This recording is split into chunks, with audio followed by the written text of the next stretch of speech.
Okay. Well, this week the Florida Public Service Commission gave the go-ahead to increase rates for Tampa Electric customers beginning next month. The Tampa Bay Times reports the PSC voted to approve a higher rate increase than was recommended by its staff.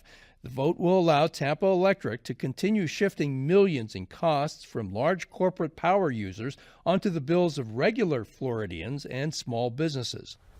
So, Ray, Governor DeSantis appoints all the members of the Public Service Commission. They voted for this increase. Does the governor now, is he responsible for higher electric rates for Tampa Electric customers? I think the Democrats would like him to be pegged with this, and I think we have consensus to say, yeah, maybe. And you look at that body, all the appointees, I think some of them were placed there by Rick Scott ahead of time, but DeSantis kept them in there.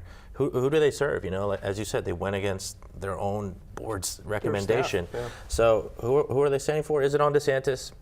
I don't know. I think sometimes we give people who are on boards too much of a pass. Like, why can't they stand up for regular people? Corporate welfare. People talk about welfare, not giving people, helping them live. Why are we giving all this money to utilities? So now TECO is guaranteed an average of 10.5% profit every year for the next 3 years, according to this agreement. Eric, what do you think of it? Well, it's not just that they're allowed to raise rates, it's that the larger companies that use electricity are able to shift that burden to homeowners and to much smaller users. And that's what doesn't make sense to me. So the defenders of that say it's a way to keep manufacturing jobs and big stores in business so we can employ people. That's what the defense Yeah, is. but businesses, is a business really going to pull out of Florida because of its electric bill? I don't think so.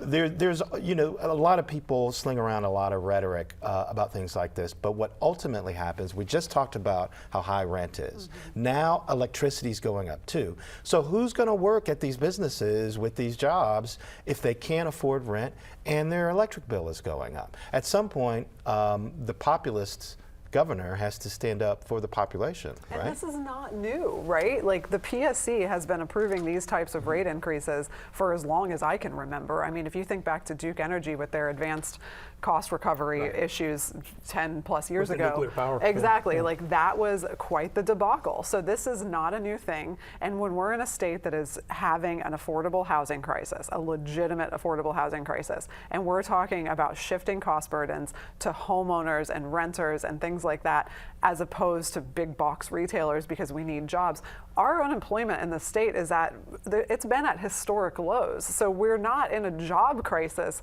we're in an affordability crisis. So to put that onto the backs, I think that that's something that politicians should look at as something that could potentially be disqualifying to them at some point. Maybe not in Florida, but we'll see. I wonder what this does to the families that are in their 20s, 30s, and 40s. How do they feel about Florida in the wake of high rents and high utility costs? I think that there's almost a pass given in these situations because the vast majority of Floridians don't know that this is happening.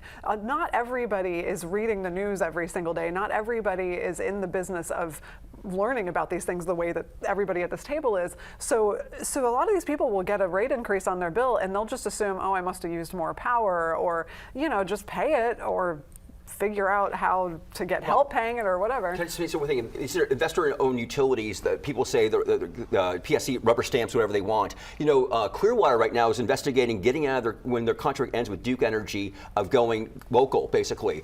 People in Tampa try to do that. You might remember like 10, 15 years ago, and Mayor Pam Iorio and others said, no, we can't do that. And so you're stuck with TECO for how long this contract lasts. And the governor has opposed Gainesville's efforts. I mean, Gainesville has a publicly owned utility, and the governor is trying to take that over. You're right. Yeah. And do away with it. Well.